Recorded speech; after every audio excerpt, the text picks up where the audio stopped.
No one wants their child to hit or bite other children, and it can be really embarrassing if your child is out on the playground hitting or biting other kids. Even if your child is hitting their own sibling, so it's your child, you still absolutely want to stop that behavior. In this video, we will talk about what to do if your child hits or bites other children, and also how to prevent that from happening again in the future.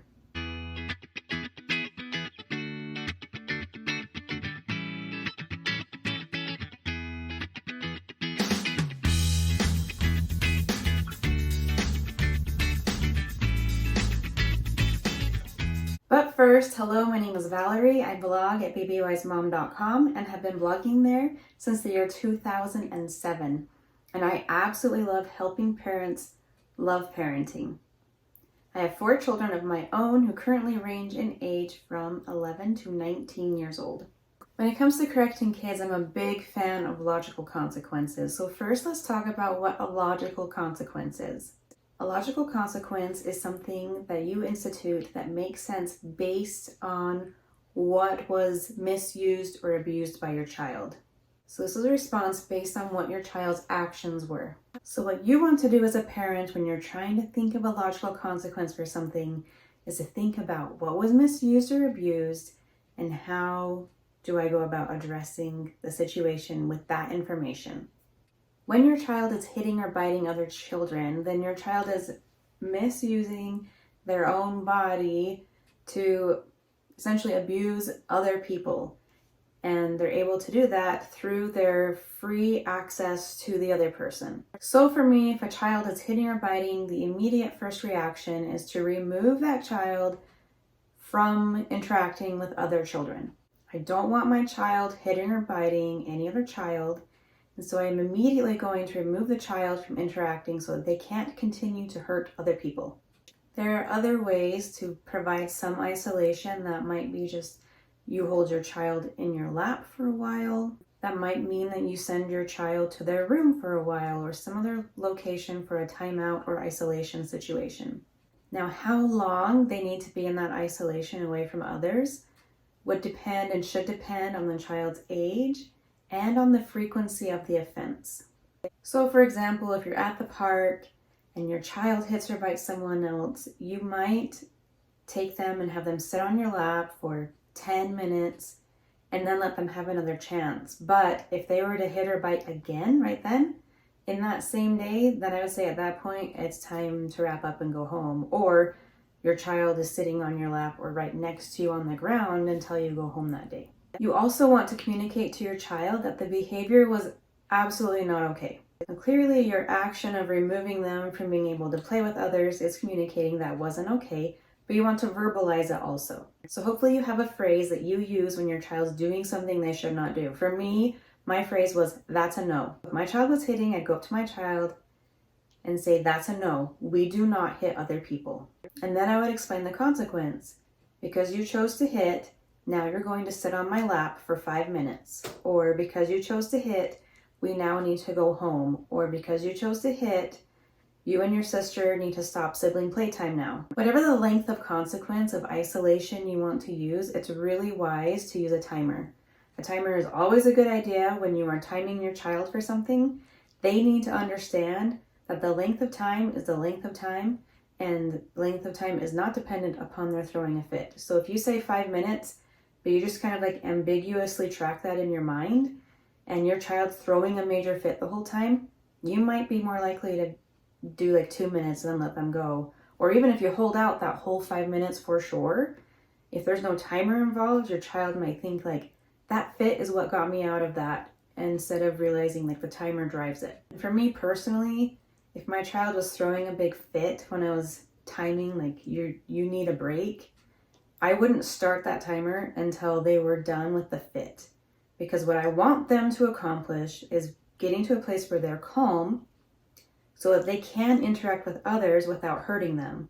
And if they're spending that entire 5 or 10 minutes in a major fit, if you just let them go right away, there's a high likelihood they're going to go out and be aggressive because they haven't managed to get to a place of calm. So just make sure that if you're choosing to do an isolation and then let them return to play after a short period of time, that you are sending a calm child back out into the situation and not a screaming, angry child. You want to make sure that you're very consistent with your reactions. You don't want to sometimes be like, oh, hitting's not okay, but tomorrow you're like, oh, whatever, it's fine.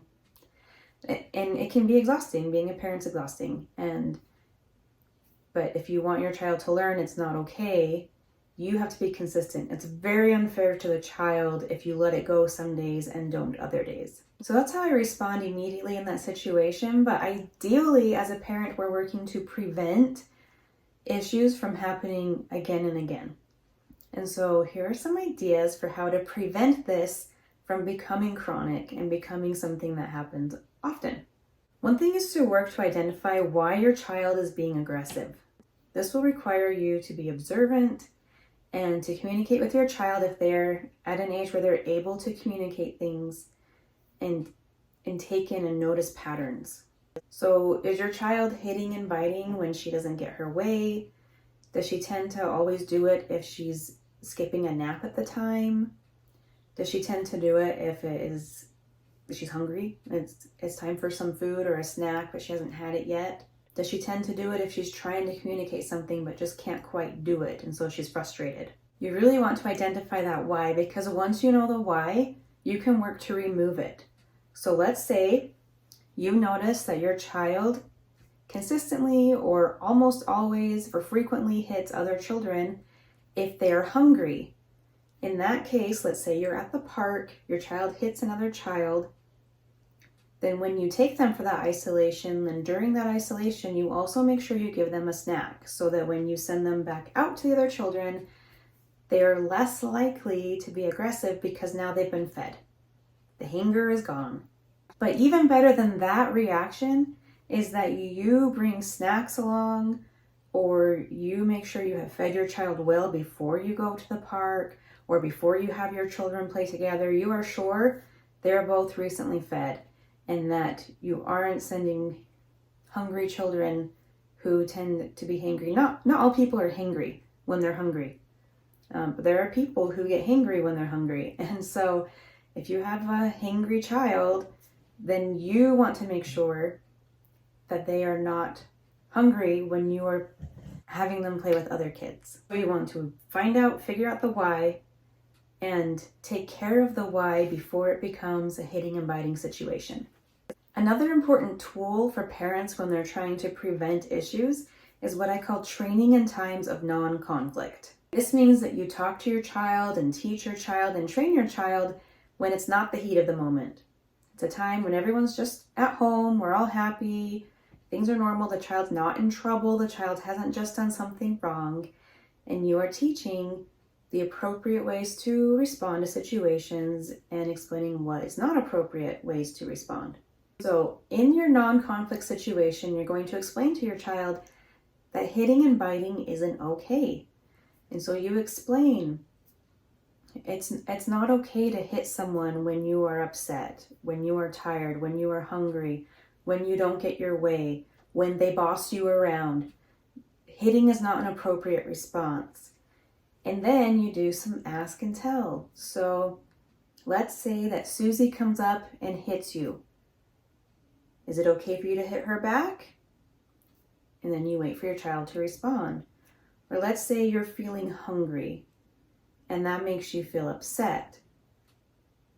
Is it okay for you to hit Bobby?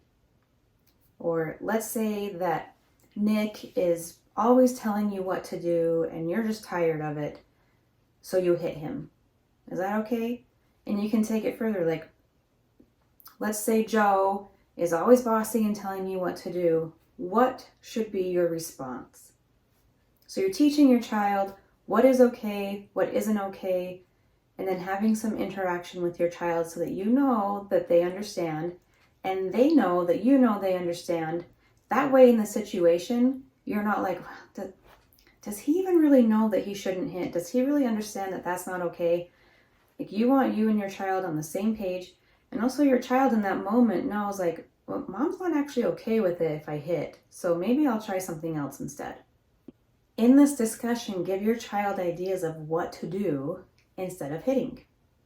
If you are feeling mad and you feel like you want to hit or bite someone, come talk to mom. Like, immediately leave a situation and come talk to mom. Or say, please stop telling me what to do. I do not like that.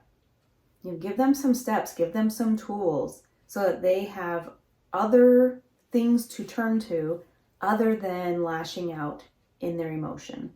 It is also a really good idea to require your child to apologize to the person that they have hurt.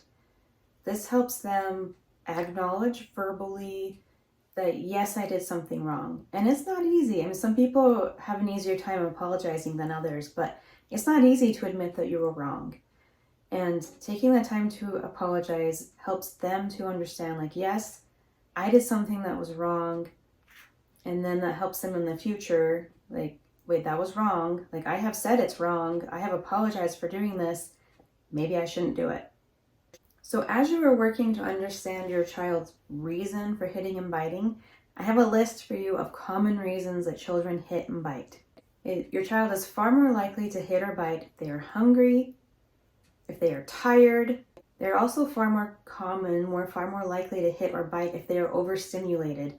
So if they have been doing too much fun, have been around too many people too long, if you're out and about, or overstimulation can come from so many different ways. So, like, know your child and know when they're at their limit. They can also be more likely to hit or bite if they've been playing too long with people. They also can be more likely to hit or bite if they cannot communicate. So for your nonverbal, this is like your younger toddlers who are mobile, or if your older baby is mobile, but toddlers who are mobile, who can't communicate, are far more likely to get physically aggressive if they're upset about something, because it's like one of the only ways they can actually express, I am mad. And then also another reason for hitting and biting is that they're frustrated. So, like, they're not getting their way, they're being bossed around, someone's not sharing with them, someone's demanding that they share, turns aren't happening nicely. Any number of things can frustrate children. So you want to address these things. Make sure when you're having your child play with other kids that they are well fed, and schedule that playtime, whether it's with friends or with their own siblings, for a time when they have recently eaten and they're not hungry. And along that same note, you want your child to have recently had a nap, or the times of day when your child is tired and the times of day when your child is fresh and ready to interact pleasantly. Also, keep playtime short and age appropriate. You don't want to keep those children playing together too long. So pay attention, know your child's own limit, and cancel the playtime before it is too late. You can also teach your child to communicate. Sign language is a great way if there's some frustration with ability to communicate.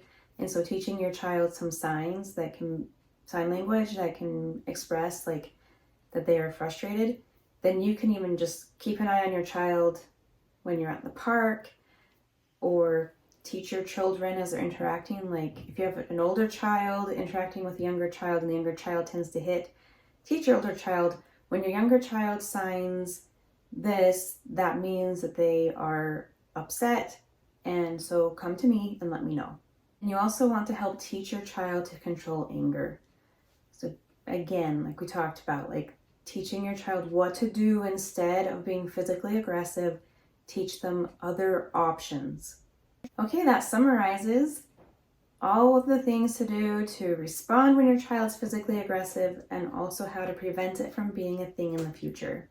I do have a lot more information and details and personal experience in my blog post that is associated with this video, so be sure to read that if you're having issues. As always, if you have questions, drop them in the comments and I will answer. And thanks for watching, and have a great day.